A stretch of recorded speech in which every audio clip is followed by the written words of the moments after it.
ये जो है आपके सामने इन्वर्टर मॉडल एयर कंडीशनर और इन्वर्टर मॉडल में 5 रीजन में ऐसे बताऊंगा जो बिल्कुल ही डिफरेंट है, आपको आपके सामने भी ये नज़र नहीं आए होंगे। तो आपको कहना है इस वीडियो को कंप्लीट पॉज कर लेना है, जिससे कि आपका कंप्रेसर अगर बार बार ट्रिप होता है, जैसे 1 मिनट चला या फिर 2 मिनट चला फिर ऑन हो जाता है, फिर 5 मिनट चला फिर ऑफ हो जाता है, फिर ऑन हो जाता है, इस तरीके की अगर दिक्कत आती है इन्वर्टर मॉडल एयर कंडीशन, तो आप उसको कैसे सॉल्व कर सकते हैं और उसको कैसे चेक कर सकते हैं कि इसमें क्या दिक्कत है। तो मैं आपको 5 रीज़न ऐसे बताऊंगा जो बिल्कुल ही डिफरेंट होंगे। हो सकता है आ गए हों आपके सामने, बट मुझे उम्मीद है नहीं आए होंगे अभी तक आपके सामने ये फॉल्ट जो मैं आपको बता रहा हूँ। तो सबसे पहले रीज़न नंबर जो 1 है वो मैं आपको बताता हूँ, बट उससे पहले अगर आपको वीडियो अच्छी लगे, वीडियो पसंद है तो वीडियो को लाइक कर देना और चैनल पे न्यू विजिट किया है चैनल को सब्सक्राइब कर दें। तो पहला रीज़न मैं आपको बताता हूँ कि सबसे पहले आपको चेकआउट करना है कि आपकी इंडोर की जो पीसीबी होती है, आउटडोर की पीसीबी होती है, 2 पीसीबी होती है इन्वर्टर मॉडल एयर कंडीशन में। तो आपका कंप्रेसर वहाँ पे क्या है ऑन हो जाता है, मतलब ऑर्डर यूनिट ऑन हो जाता है और 2 मिनट तक चलता है या फिर 5 मिनट चलता है। कभी कभी ऐसा होता है आधे घंटे चलता है फिर वो ऑफ़ हो जाता है, या फिर 20 मिनट चलता है फिर ऑफ़ हो जाता है। तो इस कंडीशन में क्या होता है, कुछ समय के बाद ऐसा होता है कि इंडोर की जो पीसीबी होती है वो सप्लाई को ब्रेक कर देती है, क्योंकि उसकी जो रिले होती है 3 मिनट के बाद जो सीपी वायर कंप्रेसर को जाती है, मतलब वहाँ पे कम्युनिकेशन वायर भी बोलते हैं उसको, तो वहाँ पे रिले लगी होती है। अगर वो रिले अंदर से हीट बहुत ज़्यादा हो जाती है तो उस कंडीशन में कंप्रेसर को जो है सप्लाई उसकी ब्रेक कर देती है। तो इस कंडीशन में क्या होता है, कभी कभी रिले में दिक्कत होती है या फिर उसकी पीसीबी में, इंडोर की पीसीबी में दिक्कत होती है, तब आउटडोर यूनिट की पीसीबी को सप्लाई ब्रेक कर देती है। तो पहला रीज़न जो है वो मैंने ये आपको बताया है। तो इस तरीके की भी फॉल्ट आता है, इस तरीका मतलब बिल्कुल ही डिफरेंट फॉल्ट है। आप क्या इंडोर आउटडोर की पीसीबी चेक कराएंगे तो उस समय आपको लगेगा सब कुछ ठीक है, बट उसमें क्या होता है इंडोर की पीसीबी जो होती है वो सप्लाई को ब्रेक कर देती है। इस वजह से आउटडोर यूनिट की जो सप्लाई है वो चली जाती है और आउटडोर यूनिट आपका बंद हो जाता है, ये दिक्कत आती है।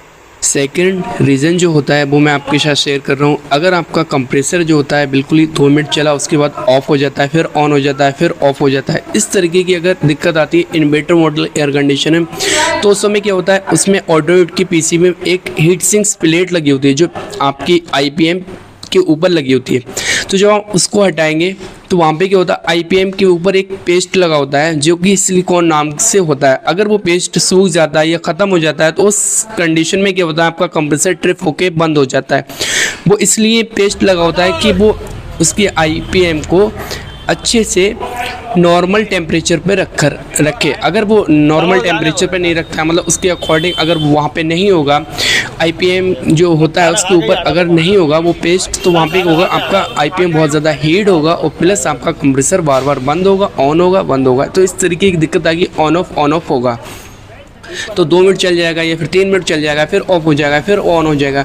तो इस तरीके की अगर दिक्कत आती है तो आप क्या करेंगे, वहाँ पे आईपीएम के ऊपर जो पेस्ट होगा उसको अच्छे से वहाँ पे लगा देंगे और उसके बाद जो प्लेट होती है ऊपर की हीट सिंक्स उसको भी अच्छे से टाइट कर देंगे। वो क्या करती है उसको ठंडा रखने के लिए होती है आईपीएम को। तो इस तरीके की अगर दिक्कत आती है तो आप इसको भी चेक कर लें आईपीएम के ऊपर जो पेस्ट लगा होता है वो प्रॉपर लगा है या फिर नहीं। तो उम्मीद है आपकी जो दिक्कत है वो दूर हो जाएगी।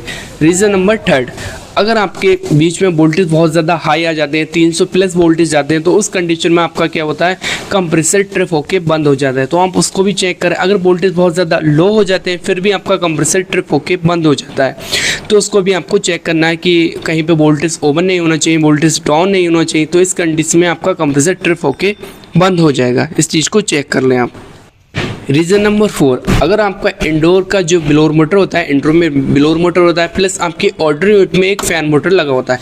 कभी कभी ऐसा होता है कि आधे घंटे चले या 20 मिनट चले, ये एकदम प्रॉपर स्पीड पे चलते हैं, बट बीच में क्या होता है एकदम इनकी स्पीड स्लो हो जाती है।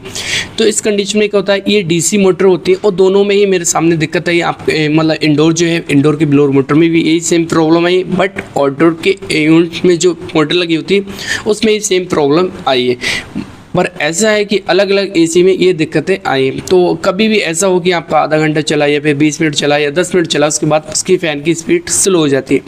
आपने रिमोट से फुली स्पीड कर दी है फिर भी वहाँ पे स्लो रह रही है, तो इस कंडीशन में आपका ब्लोअर मोटर जो होता है वो वहाँ पे उसकी स्पीड वीक हो जाती है, स्लो हो जाती है।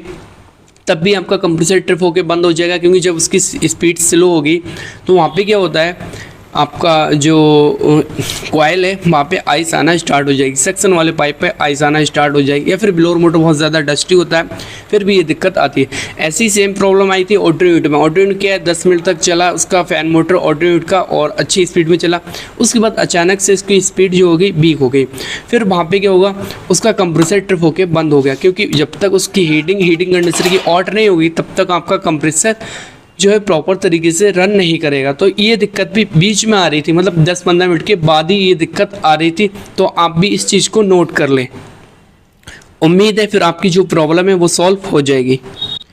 तो 5 रीजन जो है वो आप ध्यान से सुन लें कि अगर आपके जो इन्वर्टर मॉडल एयर कंडीशन वहाँ पे गैस बहुत ज़्यादा ओवर होगी फिर भी आपका कंप्रेसर ट्रिप होके बंद हो जाएगा, या फिर आपकी जो इन्वर्टर मॉडल एयर कंडीशन है वहाँ पे गैस बहुत ज़्यादा कम होगी फिर भी आपका कंप्रेसर ट्रिप होके बंद हो जाएगा। तो ये भी चीज़ आपको चेक कर लेनी कि गैस ओवर नहीं होना चाहिए, गैस कम नहीं होना चाहिए। ये इन्वर्टर मॉडल एयर कंडीशन में अगर गैस ओवर होगी तो कंप्रेसर ट्रिप होगा, अगर इन्वर्टर मॉडल एयर कंडीशन में गैस कम होगी फिर भी आपका कंप्रेसर ट्रिप होके बंद हो जाएगा। बट अगर नॉन इन्वर्टर एयर कंडीशन है वहाँ पे आपका, तो अगर गैस कम होती है तो वहाँ पे कंटिन्यू आपका जो एसी है वो वर्क करता है, कंप्रेसर कंटिन्यू चलता है। तो अगर इन्वर्टर मॉडल एयर कंडीशन में गैस कम होती है तो वहाँ पे आपका कंप्रेसर ट्रिप होके बंद हो जाता है। ये जो मैंने रीज़न बताए मतलब इसमें क्या कुछ तो पता होंगे बट कुछ ऐसे हैं कि बिल्कुल ही डिफरेंट है, तो आप उनको चेक कर लें। प्लस एक चीज़ और भी है, मैं एडवाइस दे रहा हूँ कि कभी कभी ऐसा होता है कि आप लूजिंग रहती है तब भी कंप्रेसर ऑन होता है ऑफ होता है, तो इस चीज़ को भी आपको चेक कर लेना है। A to Z वायरिंग आपको चेक करनी है step by step, indoor to outdoor से। प्लस अगर आपका बीच में कहीं जॉइंट वगैरह है तो उसको भी चेक कर लें कि लूजिंग नहीं रहना चाहिए। मेन पावर में जहाँ आप प्लग टॉप लगाते हैं वहाँ पर भी देख लें कि लूजिंग नहीं होना चाहिए। तो फ्रेंड्स ये इन्फॉर्मेशन कैसी लगी, अच्छी लगी वीडियो को लाइक कर दो, चैनल में विजिट किया चैनल को सब्सक्राइब कर दो। Thank you for watching.